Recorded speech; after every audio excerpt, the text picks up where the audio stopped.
பெருமாள் திருக்கோயில் திருச்சித்திரக்கூடம் என்றும் அழைக்கப்படுகிறது. இது விஷ்ணுவுக்காக அர்ப்பணிக்கப்பட்ட கோயிலாகும். தென்னிந்தியா மாநிலமான தமிழ்நாட்டில் உள்ள சிதம்பரத்தில் அமைந்துள்ள 4000 திவ்ய பிரபந்தத்தில் இந்த கோயிலின் மகிமையை படுத்தப்பட்டதாம். ஏன், விஷ்ணுவுக்கு அர்ப்பணிக்கப்பட்ட 108 திவ்ய தேசங்களில் இதுவும் ஒன்றாகும். அவர் கோவிந்தராஜ பெருமாள் என்றும் அவரது மனைவி லக்ஷ்மி புண்டரிகவள்ளி தாயார் என்றும் வணங்கப்படுகிறார். பக்தர்களே, இதோ அந்த தங்க சிம்மாசனத்திலே கம்பீரமாக கோவிந்தராஜ பெருமாள் ஒரு காலை மடித்துக்கொண்டு தனது பக்கத்தில் ஸ்ரீதேவி பூதேவி தாய்மார்களுடன் தெப்பத்தில் வரும் இந்த அழகான காட்சியை நாம் அனைவரும் இதோ மாலை வேளையிலே சேவித்து கொண்டுள்ளோம் அல்லவா? இதோ சேவிப்போம். வெங்கடாத்ரி சமம் ஸ்தானம் பிரம்மாண்டே நாஸ்தி கிஞ்சன வெங்கடேஷோ சமோ தேவோ நபுதோ ந பவிஷ்யதி என்றபடி இதோ கற்பூர மங்கள நீராஜனத்தை சமர்ப்பித்துக் கொண்டிருக்கிறார் அர்ச்சகர் சுவாமி. பழங்காலம் மற்றும் இடைக்காலத்திற்கு முந்தைய காலங்களில் பல்லவ, சோழ, பாண்டிய, விஜயநகர மற்றும் காணிக்கைகள் உள்ளனவாம்.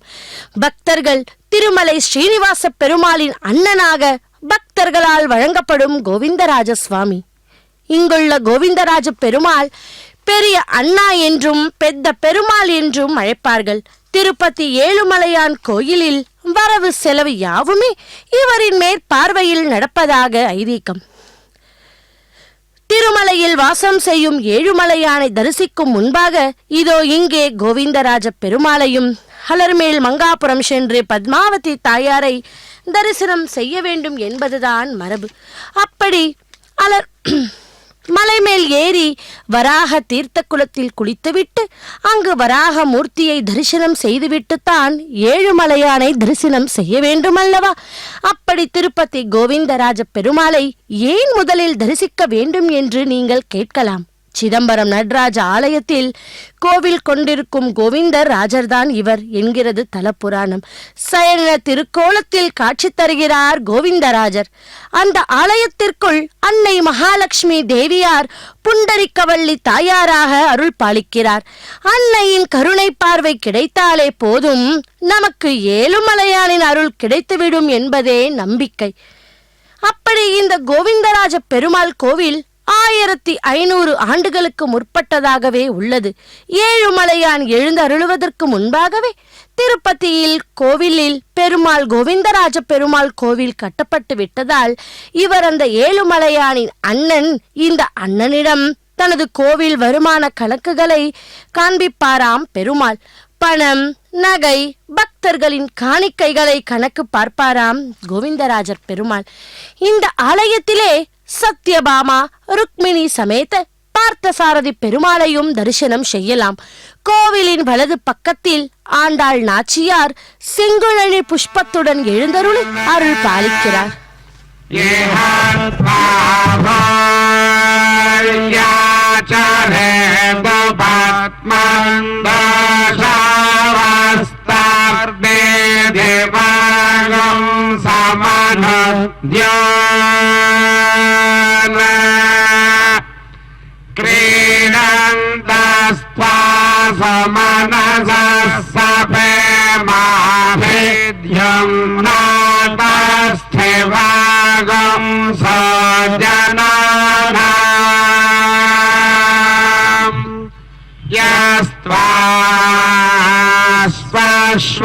स्वहिरण्या अग्न उपयाति भस्मता रथेन तस्य त्राता भवति तस्य सखा यस्तातिथ्यमानुषभ्यजाते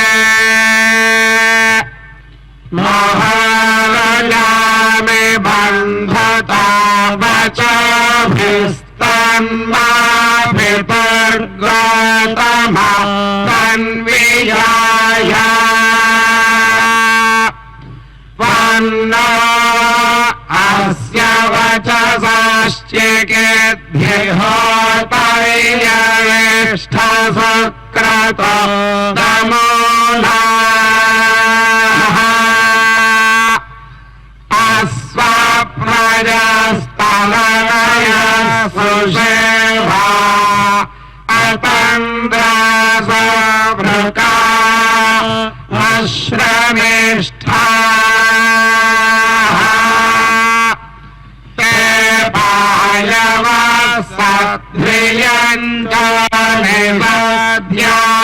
सद्रियञ्जनिमध्याग्ने पवनः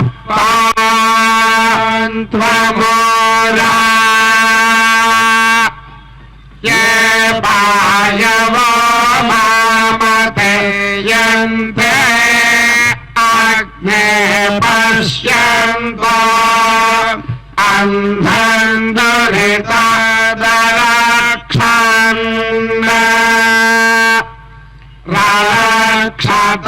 रक्षतान् सकृता विश्ववेदानिप्सन्त इद्रिपवनाः देवुः त्वया भयगो सधन्यस्त्वता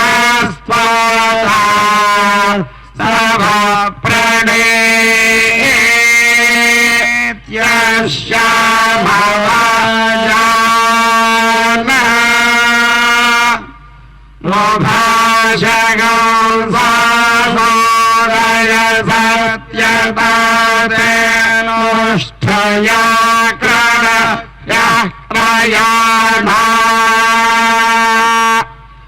अयाते अग्ने सविधा विधेम प्रतिस्तोमगो शस्यमानगृभाया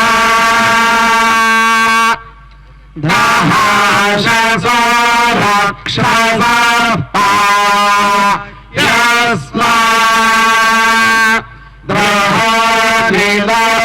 द्रोहोनिदमित्रमहा अवद्याते रक्षाहनम् आदिनमादिघर्मे मित्रम् प्रतिष्ठमुपयामि शर्मा शिशानो अग्निः क्रतुभिः समेद्धः सनो दिवा सरिषः पादरक्तम् विज्योतिषा बृहता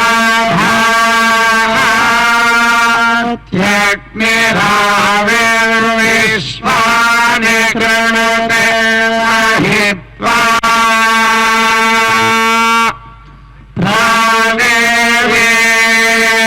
प्राणेर्माया सहने दुरेधा शिशीते शृङ्गे रक्षसे भिनिक्षे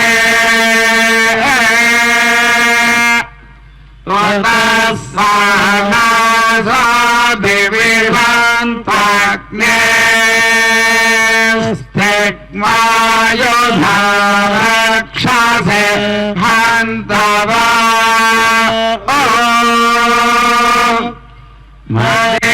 मदेदस्य प्ररुयन्ति भामा नवरन्ते परिबाध अदेवी सिगौहे व्याघ्र उदय प्रदानौ ऋषिरत्नौ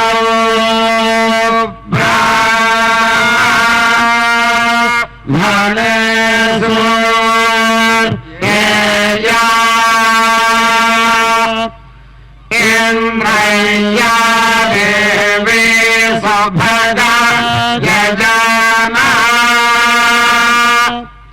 साना आगनवर्चसा संविधाना याराजन्ये दण्डभायताया आश्वास्य क्रन्द्ये पुरुषा भायो इन्द्रय्या देवी सुभगा यजना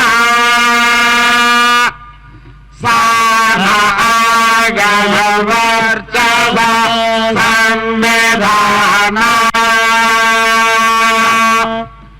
यास्ते द्वीपिनिया हिरण्ये ऋषिरश्वेष पुरुषेष गोष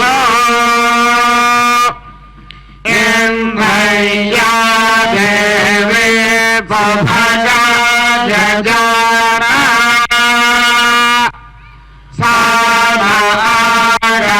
सागरवर्चसा संविधाना रथे अक्षेष वृषभस्य वाजे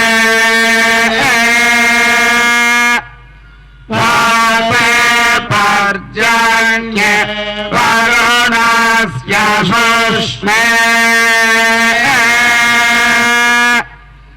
इन्द्रय्या देवी सुभगा यजना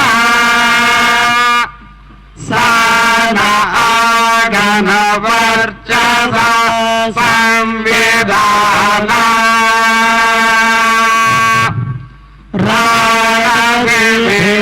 राणवे सम्राणवे पराणवे इन्द्राय तेजस्वते तेजस्वन्तश्रीरामे इन्द्राय त्वोजस्वत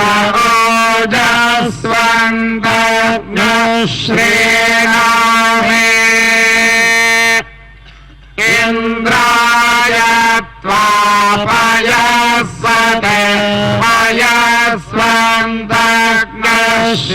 पयस्वन्तश्रीरामे इन्द्राय त्वायष्मत आयष्मन्तश्रीरामे तेजसे तत्ते प्रयच्छामि तेजस्सदस्तभे मुखम्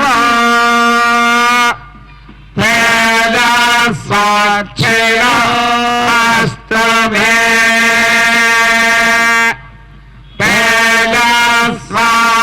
तेजस्वान् विश्वतः प्रत्यङ्ग तेजसानं बिभ्रद्धिमा ओजसे तत्ते प्रयच्छामि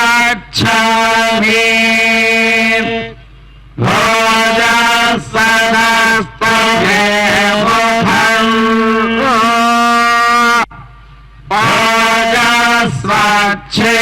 ओजस्वच्छिरस्तु मे ओजस्वान् विश्वतः प्रत्यङ्ग ओजसानं बिभ्रद्धिमा पयोधि तत्ते प्रयच्छामि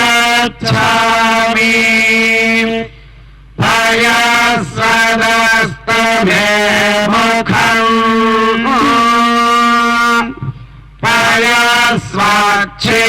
पयस्वच्छिरस्तु मे पयस्वान् विश्वतः प्रत्यङ्ग पयसां बिभ्रद्धिमा आयुरसे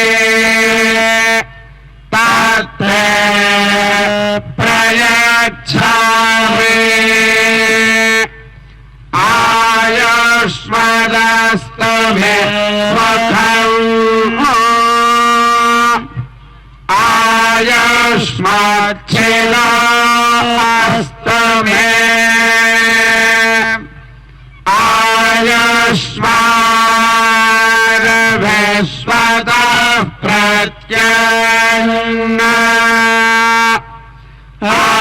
आयुषासं बिभृद्धिमा इममग्न आयुष वर्चसे कृधे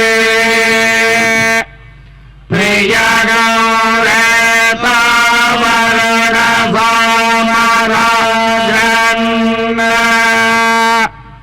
माते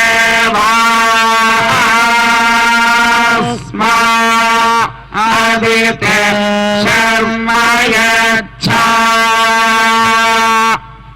विश्वे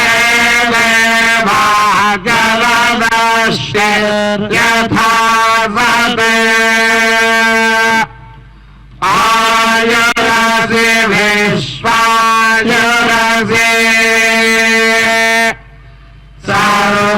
सर्वायुरसि सर्वमायुरसि यतो वाता मनोजवाः यतः क्षरन्ति सिन्धवः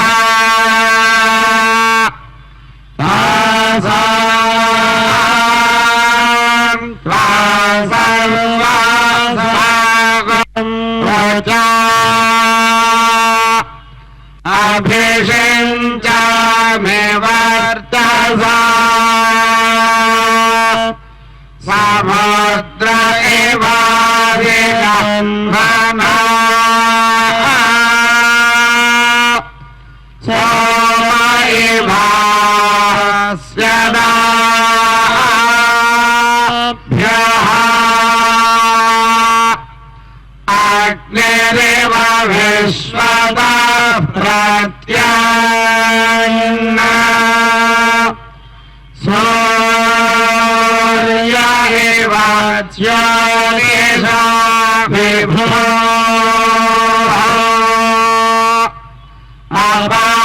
अपाय्य द्रवणे रसः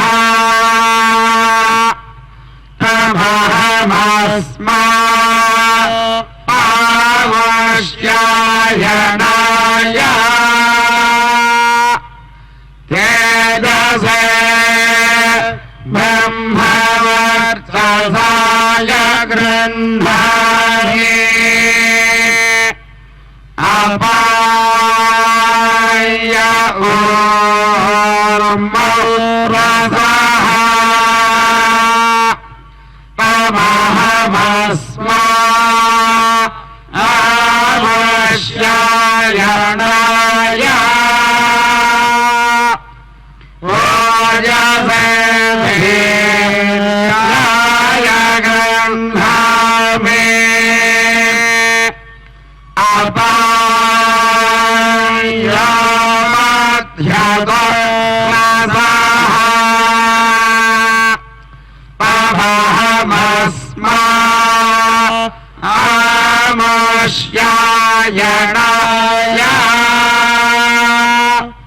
पुष्ट्यै प्रजननाय गृह्णामि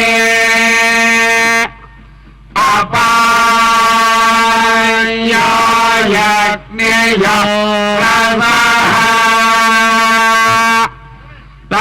तमहमस्मा आवश्यायणाय आयुषे दीर्घायुत्वाय गृह्णामि सक्तोमिव पिता अनासिता अनासक्तोमिव सक्तोमिव पिता अनाफलन्दः फलन्दस्थिता अनासक्तोमिव सक्तोमिव पिता अनाफलन्दः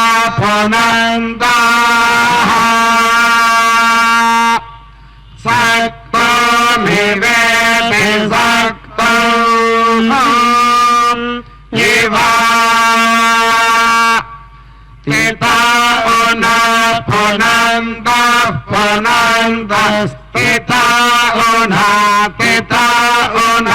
पुनन्त यत्र यत्र पुनन्त स्थिता उना पुनन्त यत्र पुनन्त यत्र यत्र पुनन्त पुनन्त यत्र धीरा धीरा यत्र पुनन्त पुनन्त यत्र धीरा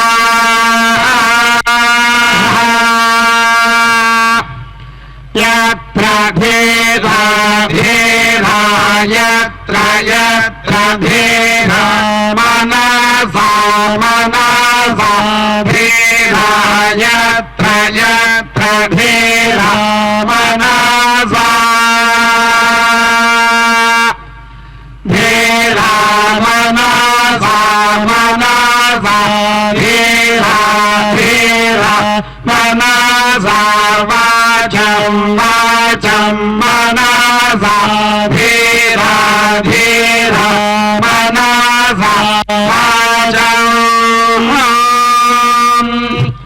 मनसा वाचं वाचं मनसा मनसा वाचमक्रता क्रत वाचं मनसा मनसा वाचमक्रता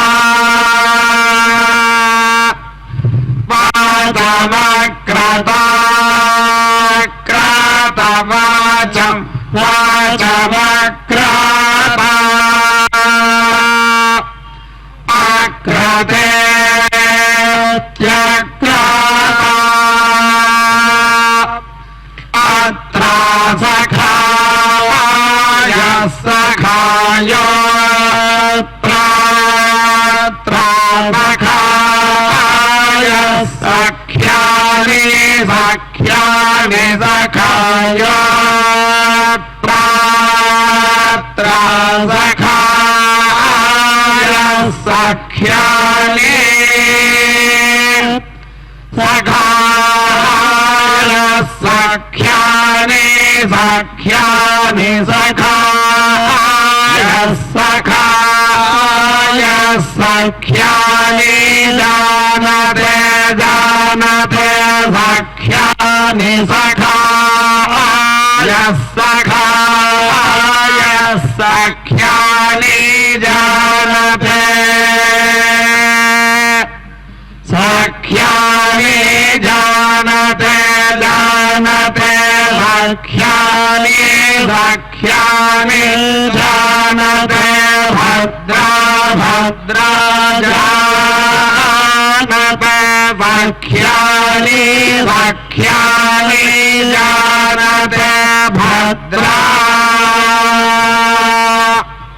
जानते भद्रा भद्रा जानते जानते भद्रैषामेषां भद्रा जानते जानते भद्रैषां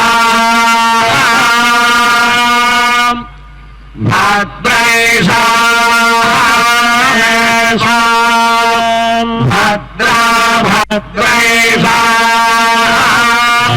लक्ष्मी लक्ष्मीरेषां भद्रा भद्रैषां लक्ष्मी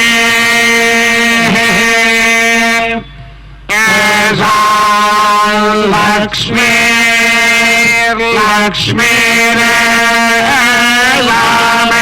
लक्ष्मीरेषामेषां लक्ष्मीर्निहिता निहिता लक्ष्मीरेषामेषां लक्ष्मीर्निहिता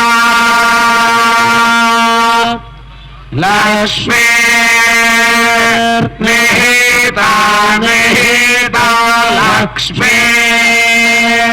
लक्ष्मे निहिताध्यभिनिहिता लक्ष्मे लक्ष्मेर्निहिताधि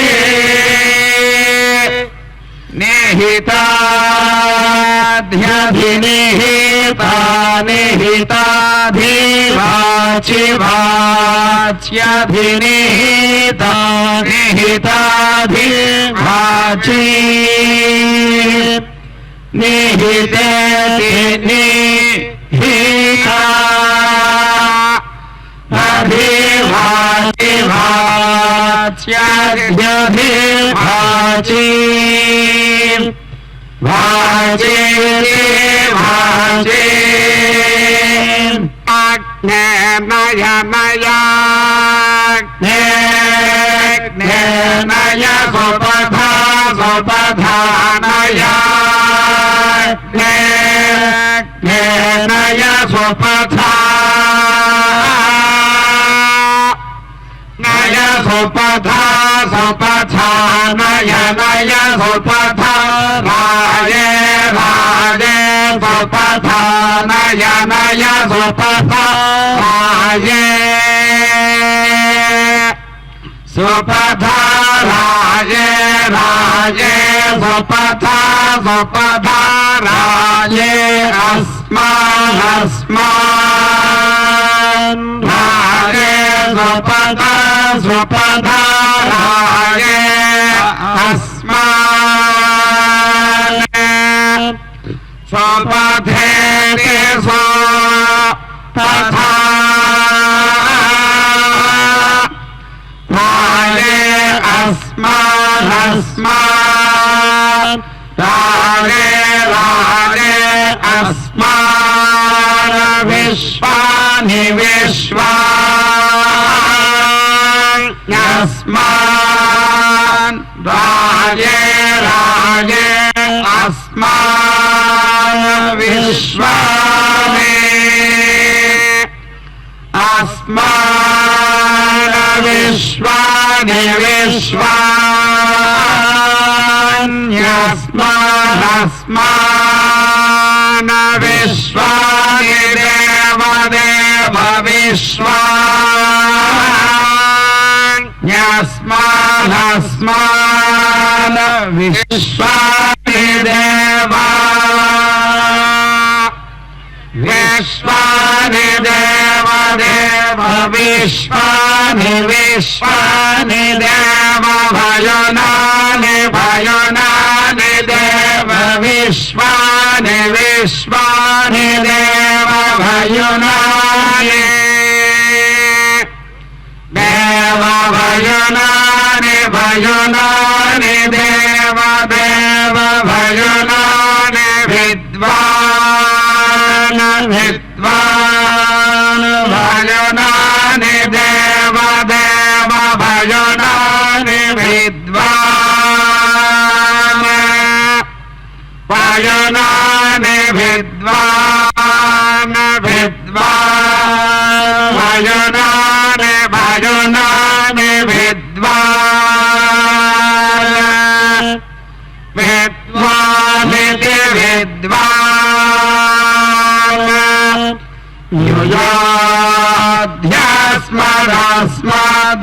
युयाध्यास्मदास्मद्ययाधियया यस्मद्युहुराणम् जुहुराणमस्मद्ययाधियया यस्मद्युहुराणम् अस्मद्युहुराणम् जुहुराणमस्मदास्म जुहुराणमेन एन जुहुराणमस्मदास्मज्जुहुराणमेन जुहुराणमेन एन जुहुराणम् जुहुराणमेन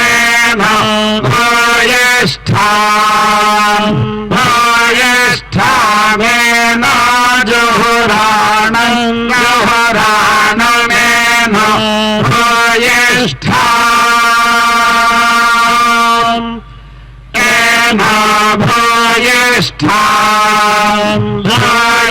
भूयिष्ठामेन येन भूयिष्ठा ते ते भूयिष्ठामेन येन भूयिष्ठा ते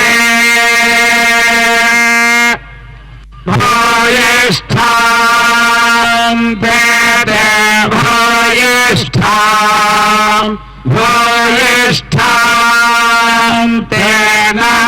नमोक्तिन्ते भूयिष्ठान्ते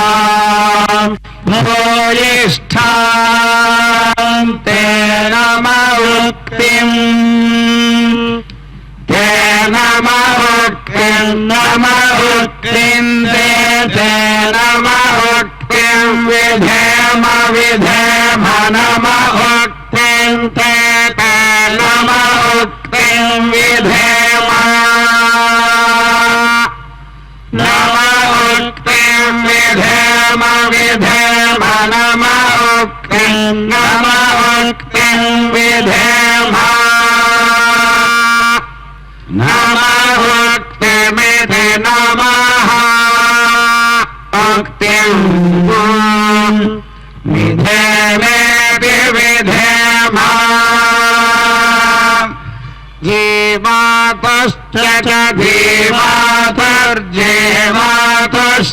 मे च जीवातर्देवातश्च मे च मे च मे दीर्घायुत्वं दीर्घायुत्वं मे च मे दीर्घायुत्वं मे दीर्घायुत्वं दीर्घायुत्वं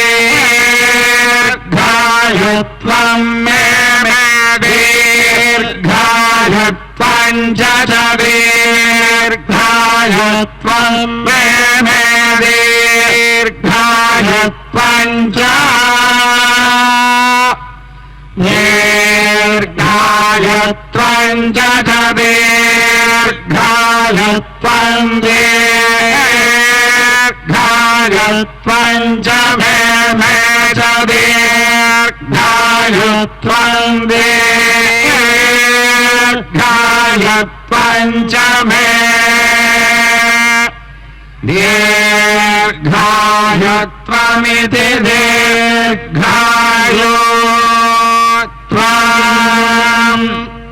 च मे च मे नभित्रमनभित्रं मे च मे नभित्रं मे नभित्रमनभित्रं मे नभित्रं च जानभित्रं मे नभित्रं च अनभित्रं च जानभित्रमनभित्रं च मे जानभित्रमनभित्रं च मे च मे भयमभयं मे च मे भयम् मे भयमभयं मे भयं च भयं मे भयं च अभयं च भयमभयं च मे च भयमभयं च मे च मे सुगगो सुगं मे च मे सुगं मे सुगगो सुगं मे सुगं च सुगं मे सुगं च यो वैधा ब्रह्मणो भेदा अमृतेनावृतां पुरीं तस्मै ब्रह्मा च आयुर्कीर्तिं प्रयादुः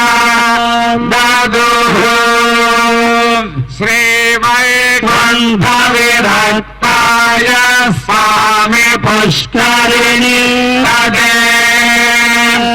रामाय रमधानाय वेङ्कटेशाय मङ्गलम् फाल्गुने मासि पूर्णायाम्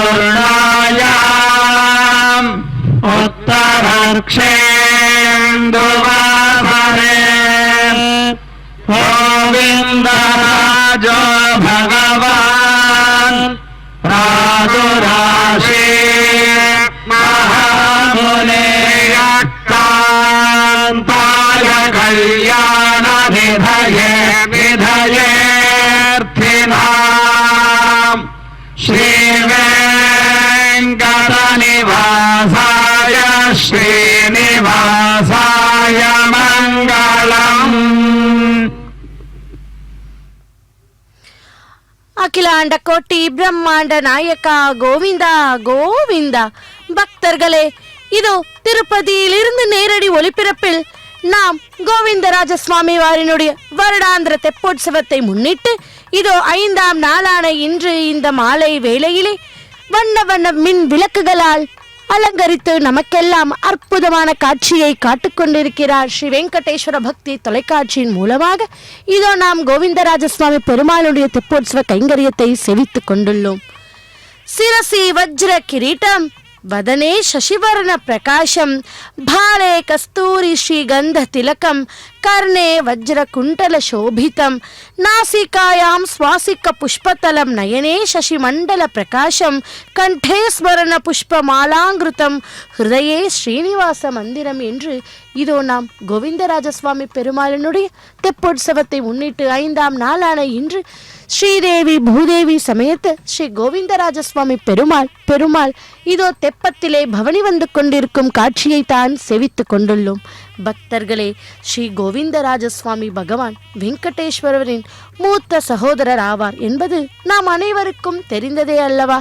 ஆனால் அவர் பகவான் பாலாஜி மற்றும் தேவி பத்மாவதி இடையேயான திருமணத்தில் முக்கிய பங்கு வகித்தாராம். இந்த பிரம்மாண்ட திருமணத்தை நடத்துவதற்காக மன்னன் குபேரனிடமிருந்து பெறப்பட்ட பெரும் செல்வத்தை ஸ்ரீ கோவிந்தராஜ சுவாமிகள் கவனித்து வந்தாராம். எனவே ஸ்ரீ கோவிந்தராஜ சுவாமி செல்வத்தின் கடவுளாகவும் கருதப்படுகிறார்.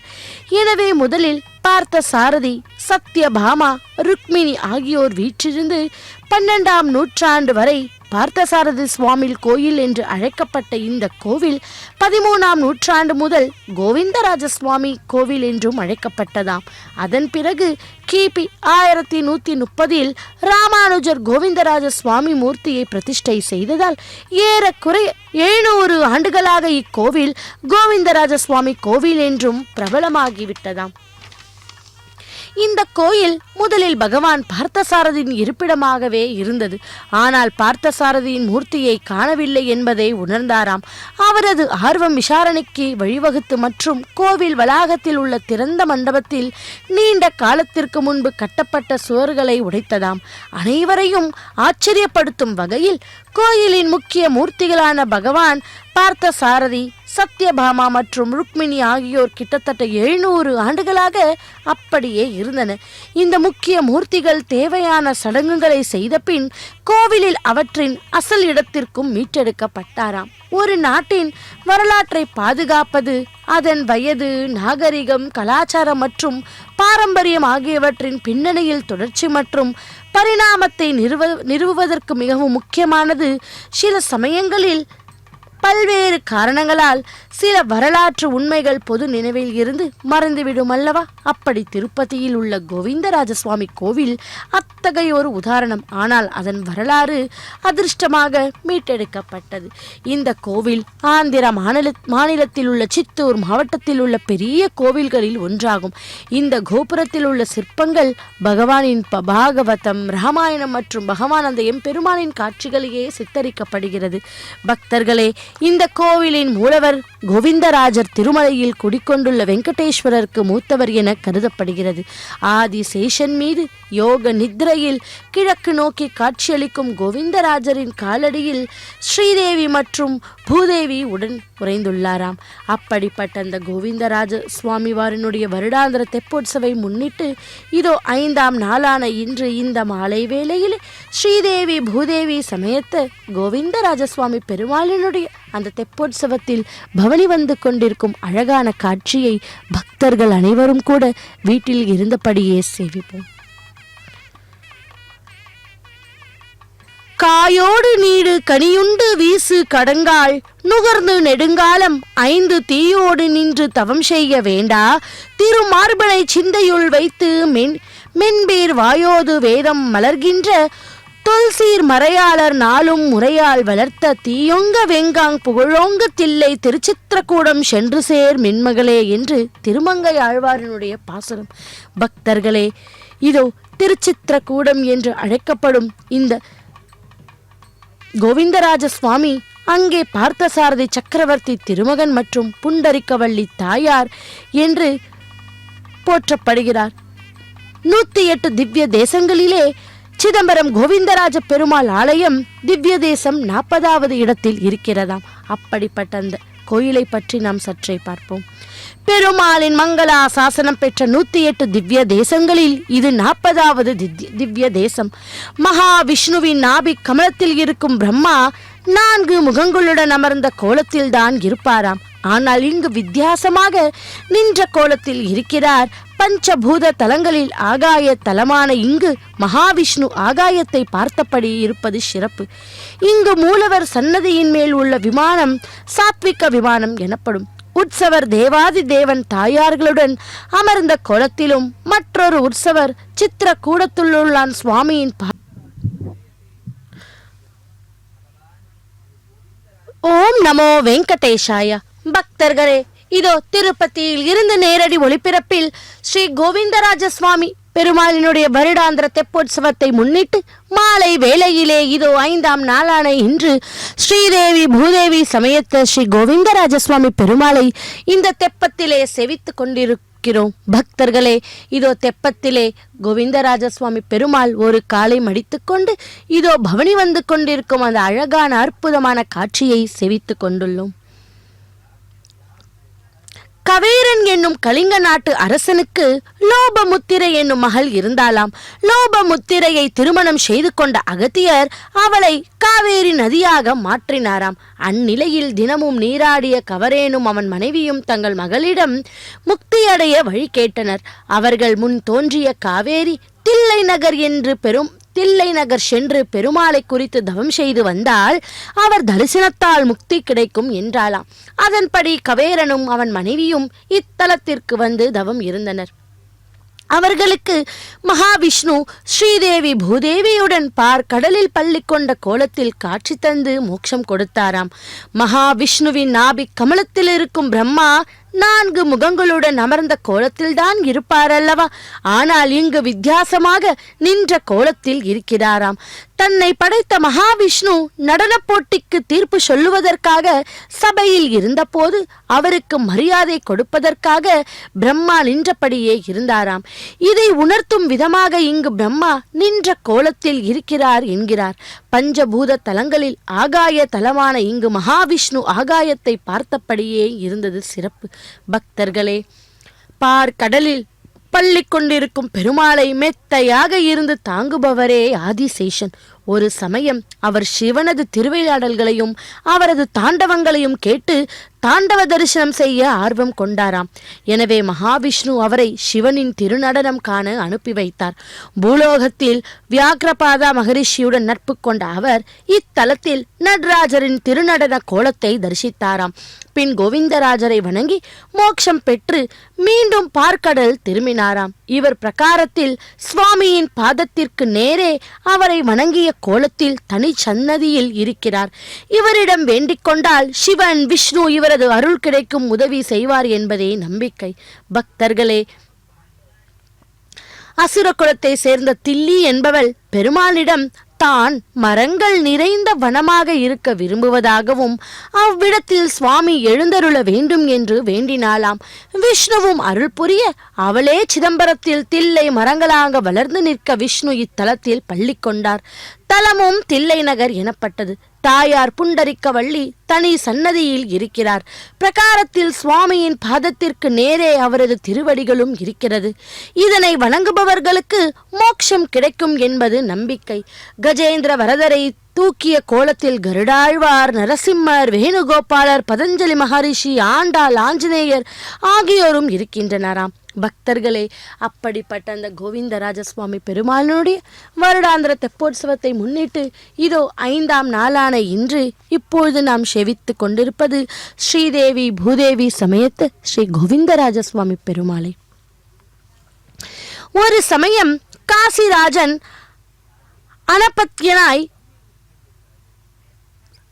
சந்தானர்த்தமாக சக குடும்பனாய் திருமலையிலே திருவெங்கடமுடையானை பிரார்த்தனை செய்ய வந்து அங்கேயே தங்கி இருந்தானாம். அப்போது அவனது மனைவியின் கனவில் திருவெங்கடமுடையான், நான் உனக்கு சந்தானம் தருகிறேன், எனக்கு உன் ரசமான் தாய் என்று கேட்டாளாம். நான் கணவன் வழி நிற்பவள், ஆகையால் என் கணவரின் அனுமதியை கேட்க வேண்டும் என்றாளாம். அவ்வளவில் திருவெங்கடமுடையானும், உனக்கு அப்படி எண்ணம் உண்டானால் எனக்கும் என் அண்ணா கோவிந்தராஜன் அனுமதி வேண்டும் என்று சொல்லிவிட்டாராம். இதனால்தான் கோவிந்தராஜனுக்கும் திருவெங்கடமுடையானுக்கும் அண்ணா தம்பி என்ற திருநாம பிரசித்தம் உண்டாயிற்று. பக்தர்களே, ஸ்ரீனிவாசன் திருவடிகளே சரணம், அலர்மேல் மங்கை நாச்சியார் திருவடிகளே சரணம், ஆழ்வார் திருவடிகளே சரணம் என்று நாமும் கூட இதோ கோவிந்தராஜ சுவாமியை செவித்து கொண்டுள்ளோம். இதோ கற்பூர மங்கள நீராஜனத்தை சமர்ப்பித்துக் கொண்டிருக்கிறார் அர்ச்சகர் சுவாமி. திருப்பார் கடலில் பள்ளி கொண்ட அனந்தசயன பெருமாள் ஆதிசேஷனை நோக்கி, அனந்தா, நாரத முனிவர் என்னிடம் கூறியவற்றையும் கேட்டிருந்தாய் அல்லவா? அவரிடம் நான் கூறிய வண்ணம் பூலோகத்தில் சென்று தங்குவதற்கு விரும்புகிறேன். ஆகையால் நீயே தென்னகத்தின் எல்லையிலே மலையுறுங்கொண்டு விளங்குவாயாக என்று கட்டளையிட்டாராம். அவ்வாறே ஆதிசேஷனும் திருமலையாக உருவம் கொண்டு நின்று, ஐயனே, நீங்கள் கட்டளையிட்ட திருத்தலத்தில் நானே திருமலையாகி உருவாகி நிற்கிறேன். நீங்கள் என் தலையின் மீது திருமகள், நிலமகள், நீலாதேவி ஆகிய உமது திரு தேவியர்கள் உமது மலரடிகளை போற்றி நிற்க யாவரும் அவர்கள் விரும்பிய வரங்களை அளித்தல் வேண்டும். பக்தர்கள் நீராடி குளிப்பதற்கும் பாவங்களை தீர்ப்பதற்கும் உரிய தூய்மையான தீர்த்தங்களையும் தோன்றும்படி செய்ய வேண்டும் என்றானாம்.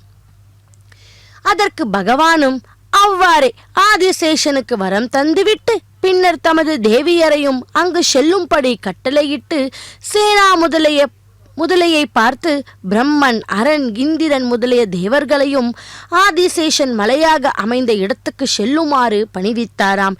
இறைவன் பெரிய திருவடி மீது விளங்கி தேவியர் மண்டல கமல் மேனியராக விளங்காது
அகிலாண்ட கோட்டி பிரம்மாண்ட நாயக்கா கோவிந்தா கோவிந்தா. பக்தர்களே, இதோ திருப்பதியில் இருந்து நேரடி ஒளிபரப்பில் நாம் சேவித்துக் கொண்டிருப்பது ஸ்ரீ கோவிந்தராஜ சுவாமி வாரினுடைய தெப்போற்சவம். வருடாந்திர தெப்போற்சவத்தை முன்னிட்டு இதோ 5ஆம் நாளான இன்று ஸ்ரீதேவி பூதேவி சமயத்த ஸ்ரீ கோவிந்தராஜ சுவாமி பெருமாள் இதோ நமக்கெல்லாம் பவனி வந்து கொண்டிருக்கும் காட்சியை தான் தரிசித்துக் கொண்டுள்ளோம். பக்தர்களே, அந்த தெப்பம் முழுவதும் கூட வண்ண வண்ண மின் விளக்குகளால் அலங்கரித்து, பூ மாலையாலும் பா மாலையாலும் அலங்கரித்து அந்த பகவான் நம்மை எல்லாம் ரட்சித்துக் கொண்டிருக்கிறார். இதோ கோவிந்தராஜ சுவாமி பெருமாளை சேவிப்போம் இரு கரம் கூப்பி கண் குளிர. சேஷமலையில் தலை எது, உடல் எது, வாள் எது? ஆதிசேஷனே உலகில் இந்த மலையாகிய புதுமையினை கூறுக என்று வேண்ட அதற்கு நாரதர் கூறுகிறார், ஆதிசேஷனின் தலைதான் திருவெங்கட திருமலை, ஸ்ரீ சைலமே அவருடைய உடல், நரசிங்கமூர்த்தி எழுந்தருளுள்ள அகோபில்லமே வாள் என்று கூறினாராம். அகத்தியர் முதலிய முனிவர்கள் அந்த மலையில் உள்ள தீர்த்தங்களின் தோய்ந்து பல நாட்களாக மனதை அலைய விடாமல் இந்திரியங்களை அடக்கி தவம் புரிகிறார்கள். 1000 நாமமுடைய திருமேனியே திருவெங்கடவன், அனந்த ஆழ்வானாகிய ஆதிசேஷனே அங்கு மலையாகி நின்றான். தேவர்களும் முனிவருங்களும் சராசரங்களும் அங்கு பகவானை வணங்கி வழிபட்டனர் என்று சுதமுனிவர் சௌனகாதியருக்கு சொன்னாராம். திருமலையில் ஸ்ரீனிவாசன் செய்த திருவிளையாடல்களை எல்லாம் நான் அறியும்படி சொல்லுக என்று பிருகுமுனிவர் நாரதரை கேட்க நாரதர் கூறுகிறார், ஒரு சமயம் நாராயண முனிவர் ஸ்ரீமன் நாராயணனை காண்பதற்காக உலகம் எங்கும் திரிந்து பிரம்மனை நோக்கி தவம் செய்து வந்தார். அப்போது பிரம்மன் ஒரு நாள் அவர் முன்பு தோன்றி, அப்போது அந்த முனிவர் அரியின் பாதத்தை காண்பதற்கு அருள் செய்க என்று வேண்ட பிரம்மன் உலக கருணாமூர்த்தியாகிய பெருமாள் திருமகளோடும் சேஷாச்சலத்தில் திருக்கோணேரி கரையில் எழுந்தருளி உள்ளார். ஆகையால் அந்த தெய்வ திருமலையின் மீது தவம் புரிக என்றாராம். அவ்வாறு நாராயண முனிவரும் தவம் செய்தார். பகவான் அவர் முன்பு தோன்றி, முனிவனே, நீ என்னை குறித்து தவம் செய்த காரணம் என்ன என்று கேட்க, ஆதி மூலமே உம்மை கண்களால் காண வேண்டிய பல நாட்கள் வருந்தி உழன்றும் காண முடியாமல் பிரம்மன் உபதேசத்தால் இங்கு வந்து தவம் இருக்கிறேன். பூமியில் உள்ளவர்கள் வருந்தவர்க்கும் தவம் யோகம் என்ற மார்க்கங்களில் நீர்க்க சரீர வலிமையற்றவர்கள். ஆகையால் தேவரிது இங்கு எல்லா உயிர்களுக்கும் அருள் சுரந்து காட்சி அளித்து அகலாது இருக்க வேண்டும். மேலும் இந்த மலைக்கு எளியேன் பெயர் அமைய வேண்டும் என்று வேண்டினாராம். இறைவனும் அவ்வாறே வரம் தந்து அருளினார். பிறகு அந்த முனிவர் பரமபதத்தை அடைந்தனர். திருமகள் நாயகன் திருக்கோணேரி கரையில் இவ்வாறு எழுந்தருளி வேண்டுவோருக்கு வேண்டியவற்றை ஈந்து ஆனந்த நிலைய விமானத்தில் அமர்ந்துள்ளான் என்று நாரத முனிவர் பிருகுமுனிவருக்கு சொன்னாராம். பக்தர்களே, நமது கோரிக்கையை கூட அந்த பகவான் எப்பொழுதும் வேண்டியதை வேண்டியவாறே தரக்கூடிய அந்த கோவிந்தராஜசுவாமி பெருமாளினுடைய தெப்போற்சவத்தை முன்னிட்டு இதோ நாம் 5ஆம் நாளான இன்று தெப்பத்திலே ஸ்ரீதேவி பூதேவி சமேத்தராய் ஸ்ரீ கோவிந்தராஜ சுவாமி பெருமாள் தெப்பத்திலே பவனி வரும் அந்த காட்சியை செவித்துக் கொண்டுள்ளோம். இதோ மாலை வேளையிலே சேவிப்போம். சௌனகாதி முனிவர்கள் சுத புராணிக்கரை பணிந்து, இந்த உலகில் மலைகள் யாவற்றிலும் மிகவும் பெருமை பெற்றுள்ள மலை எது, அதை சொல்லுங்கள் என்று வேண்டினாராம். சுதமுனிவர் சொல்ல துவங்கினார். கங்கை நதி கரையில் வியாச முனிவர் எனக்கு சொன்னது என்ன தெரியுமா? மலைகள் யாவற்றிலும் சிறந்த பொன்மயமாக விளங்கும் மேருமலையை நாரத முனிவர் அடைந்து அங்கு சூரியனை போன்ற பிரகாசமான மணிகளால் அலங்காரம் செய்யப்பட்ட ஒரு விமானத்தையும் அதற்கு நேராக வடக்கு திசையில் ஒப்புமையின்றி விளங்கிய ஒரு மண்டபத்தையும் பார்த்தார். அதன் உள்ளே அவர் புகுந்து சென்ற அளவில் அதனிடையே பவளம் முத்துக்களால் அழகு செய்ய பெற்ற மண்டபத்தின் இடையே மின்னலை போல கதிர்களை வீசும் மாணிக்க பீட்டத்தின் மீது நிறை திங்கள் போன்ற திருமேனியுடன் வராக முகம் விளங்க, 4 தோள்கள் துலங்க, குண்டலங்களும் திருமுடியும் சங்கு சக்கரமும் இளங்க, கௌஸ்துபமும் பொன்னாடைகளும் மின்னவானவர்கள் கூட்டமாக இருந்து நின்று வாழ்த்த, வீற்று இருந்த வராக பெருமாளை பார்த்து போற்றி செய்து மனதில் அடங்காத ஆனந்தமுடையவராக அவர் நின்றாராம். அப்போது நிலமகள் அவர் முன்பு தோன்றி வணங்க, வராக பெருமாள் அவளை மகிழ்ச்சியுடன் தன் கைகளால் வாரி அணைத்து தன் மடிமீது துவைத்து கொண்டு, பூமகளே, உன்னை நான் பாதாளத்திலிருந்து ஏந்தி வந்து 1000 முடிகளுடைய ஆதிசேஷனின் தலையில் நிறுவி எண்ணில்லாத மலைகளை சார்பாக சேர்த்து ஆதிசேஷனுக்கு ஆதாரமாக நானே சுமந்து கொண்டிருக்கிறேன். உனக்கு இனிமேல் ஒரு தீமையும் வராது என்றாராம். அதை கேட்ட நிலமகள், பெருமானே, உமது திருவருளை பெற்றவர்களை தீமைகள் அணுகாது என்பது உண்மையே அல்லவா? என்னை ஆழ்வது உமது திருச்செயல். எனக்கு சார்புடையதாக பல மலைகளை பொறுத்து வைத்ததாக அருளினீர்கள் என்று சொன்னாலாம். அவற்றிலே மிகவும் சிற்பியுடையனை மலையின் இயல்பை என்று கூறி அருள் செய்ய வேண்டும் என்றாலாம். உடனே அவர் மேரு, இமயம், சாலிகிராமம், சித்திரக்கூடம், அஞ்சனம், சுவனம், நீலம், பாரியாத்திரம், மாலியவான், ஸ்வேதம், மலையம், சிங்காத்ரி, மேருபுத்திரன், கந்தமாதனம், கைலாயம், தீர்த்தி பூத்தரம், ஸ்ருங்காரி, மந்திரகிரி, ஹேமக்கூட்டம், மகேந்திரகிரி, ரிஷபகிரி, வராகம், நிடத்தம், அத்திகிரி, அருணம், விந்தியம், கடிகாச்சலம் என விளம்பி பெறும் மலைகள் சிறப்புடையதாகும். அஸ்திகிரிக்கு 5 யோஜனை அளவில் வடக்கு திசையில் பொன்முகழி என்ற நதி ஒன்று உள்ளது. அங்கே சுகமணிவருக்கு அருள் செய்து பலராமருடன் ஸ்ரீ கிருஷ்ணன் அடியார்கள் குறைநிக்க எழுந்தருளினார்கள் என்று கூறினாராம். அங்கு திருவெங்கட மலையின் மீது சுவாமி புஷ்கரணி என்று பெயர் பெற்று விளங்கும் திவ்ய தீர்த்தத்தின் மேற்கே உன்னோடு நான் களிப்புடன் இருக்கிறோம்.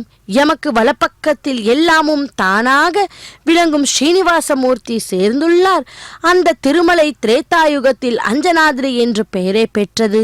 2வது யுகத்தில் வெங்கடாத்ரி சமம் ஸ்தானம் பிரம்மாண்டே நாஸ்தி கிஞ்சன வெங்கடேஷோ சமோ தேவோ நபுதோ ந பவிஷ்யதி என்றபடி வெங்கடேஷ பெருமாளுக்கு நிகரான தெய்வம் வேறு ஒன்றும் இல்லை, இனிமேல் இருக்க போறதும் இல்லை என்பதே பொருள். பக்தர்களே, அப்படிப்பட்ட அந்த வெங்கடேஷ பெருமாளினுடைய அண்ணா என்று அழைக்கப்படும் ஸ்ரீ கோவிந்தராஜ சுவாமி வாரினுடைய வருடாந்திர தெப்போற்சவத்தை முன்னிட்டு இதோ 5ஆம் நாளான இன்று இந்த மாலை வேளையிலே நாம் சேவித்து கொண்டிருப்பது ஸ்ரீதேவி பூதேவி சமயத்தராய் ஸ்ரீ கோவிந்தராஜ சுவாமி பெருமாளினுடைய தெப்போற்சவ கைங்கரியம்.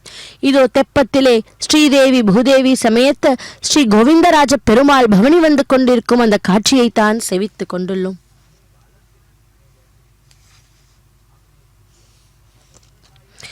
அந்த திருவெங்கட மலையின் மீது சுவாமி புஷ்கரணி என்று பெயர் பெற்று விளங்கும் திவ்ய தீர்த்தங்களின் மேற்கே உன்னோடு நாம் களிப்பிருந்தோம். எமக்கு வலப்பக்கத்தில் எல்லாமும் தானாக விளங்கும் ஸ்ரீனிவாசமூர்த்தி சேர்ந்துள்ளார். அந்த திருமலை திரேதாயுகத்தில் அஞ்சனாத்ரி என்று பெயரை பெற்றது. 2வது யுகத்தில் நாராயணத்ரி என்று பெயரை பெற்றது. 3ஆம் யுகத்தில் நரசிங்காத்ரி என்றும் பெயர் பெற்றது. 4ஆம் யுகத்தில் இந்த கலியுகத்தில் திருவெங்கடமலை என்று பெயர் விளங்கியது. அந்த திருமலையில் புண்ணிய தீர்த்தங்கள் அளவின்றி உள்ளன. அவற்றில் மூழ்கி தவம் செய்து தும்புரு, வாயு, சுப்பிரமணியன், அகத்தியன் முதலியவர்கள் பேறு பெற்றோர்கள் மற்றும் பலரும் பயன் அடைந்தவர்களின் பெயர்களை எடுத்துரைக்க இயலாது என்று கூறினாராம். இதனை வியாசமுனிவர் எனக்கு கூறினார் என்று சுதமுனிவர் சொன்னாராம். பக்தர்களே, அப்படிப்பட்ட அந்த திருமலை திருப்பதி என்கிற இந்த புண்ணிய கஷேத்திரத்திலிருந்து நேரடி ஒளிபிறப்பில் நாம் சேவித்துக் கொண்டிருப்பது கோவிந்தராஜ சுவாமி வாரினுடைய தெப்போற்சவ கைங்கரியம். பகவானுடைய அவதார மகிமைகளை என்னவென்று சொல்லுவது? ஆதியில் பகவான் உலக சிருஷ்டி செய்ய எண்ணி உடனே 16 கலைகள் கொண்ட புருஷ ரூபத்தை கொண்டாராம்.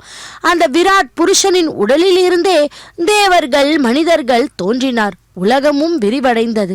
அவர் ஸ்வரூபம் அழிவுற்றது, சத்துவகுணம் நிறைந்தது, மகிமை பொருந்தியது. அவருடைய அம்சத்தினாலேயே தேவதைகள், பசு, பட்சிகள், பிராணி வர்க்கங்கள் தோன்றின. அந்த ஆதி நாராயணன் ஸ்வரூபமே சகல அவதாரங்களுக்கும் மூல காரணமாயிற்று. பக்தர்களே, ஸ்ரீ ஹரி எடுத்த அவதாரங்கள் எண்ணில் அடங்கா அல்லவா? ஆனால் அவற்றுள் இருப்பது 4 மிக்க மகிமை பெற்றவை. அசுரர்களால் உலகத்திற்கு துன்பம் உண்டாகும் போது அவர்களை அடக்கி நன்மைகளை காப்பதற்காகவே பகவான் பலவித உருவங்களில் தோன்றுகிறார். தர்மம், ஞானம் ஆகியவற்றுடன் ஸ்ரீ கிருஷ்ணன் தனது திவ்ய லோகத்துக்கு சென்ற பிறகு உலகினர் அஞ்ஞானத்தில் சிக்கி ஞான சூனியர்களை கஷ்டப்பட்டு கொண்டு இருக்கையில் இந்த பாகவத புராணம் உதயமாக ஒளி வீசத் தொடங்கியதாம். ஏன், துவாபர யுக முடிவில் வியாசர் பராசர் முனிவரின் மகனாக அவதரித்தார். மகாவிஷ்ணுவின் கால அவதாரமாக திகழ்ந்த அவர் வேதங்களை வகுத்தார், இதிகாச புராணங்களை இயற்றினார். எனினும் அவருக்கு திருப்தியும் மன அமைதியும் ஏற்படவில்லை. இத்தகைய சிந்தையுடன் சரஸ்வதி நதிக்கரையில் அமர்ந்து வருந்திக் கொண்டிருக்கும் போது நாரத முனிவர் வந்தாராம். அவரிடம் வியாசர் தன் மனக்குறையை கூறி அதனை நிவர்த்திக்க வேண்டினார். அப்போது நாரதர், உலகத்திற்கு க்ஷேமம் தரும் பகவானுடைய புனிதமான குண வைபவங்களை நீர் பாடவில்லை. ஸ்ரீ ஹரியின் குணங்களை வர்ணிக்கும் நூல்களையே சாத்துக்கள் விரும்புவார்கள். அனந்தனின் திவ்ய நாமங்களின் மகிமையை கூறும் நூலே மக்கள் பாப்பங்களை போக்கக்கூடியது என்றார்.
ஸ்ரீதேவி பூதேவி சமேத கோவிந்தராஜ சுவாமியை நமஹா என்று இதோ கோவிந்தராஜ சுவாமிக்கு கற்பூர மங்கள நீராஜனத்தை சமர்ப்பித்துக் கொண்டிருக்கிறார் அர்ச்சகர் சுவாமி.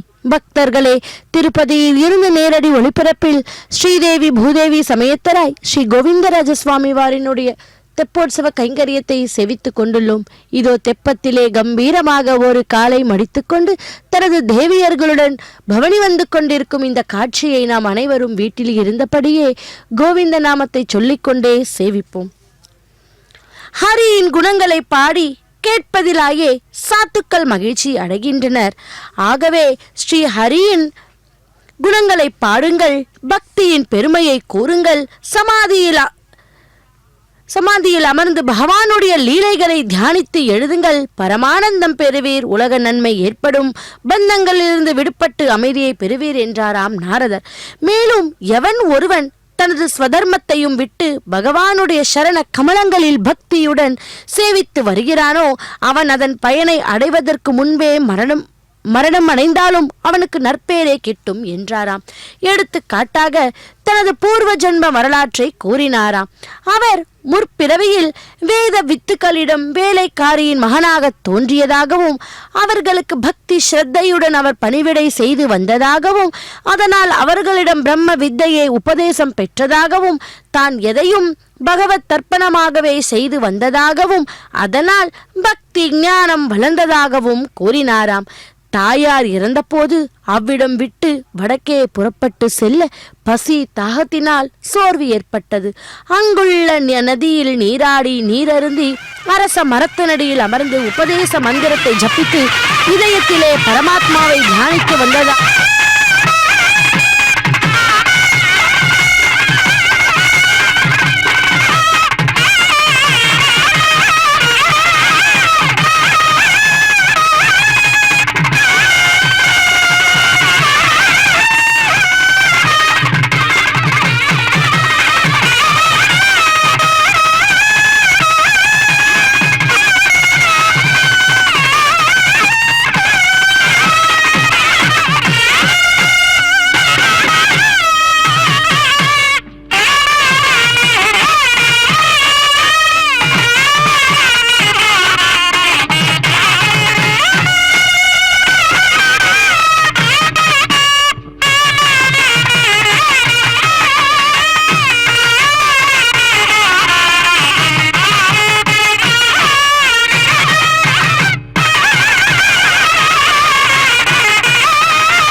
सदा वेङ्कटेशं स्मरामि स्मरामि हरे वेङ्कटेश प्रसीद प्रसीद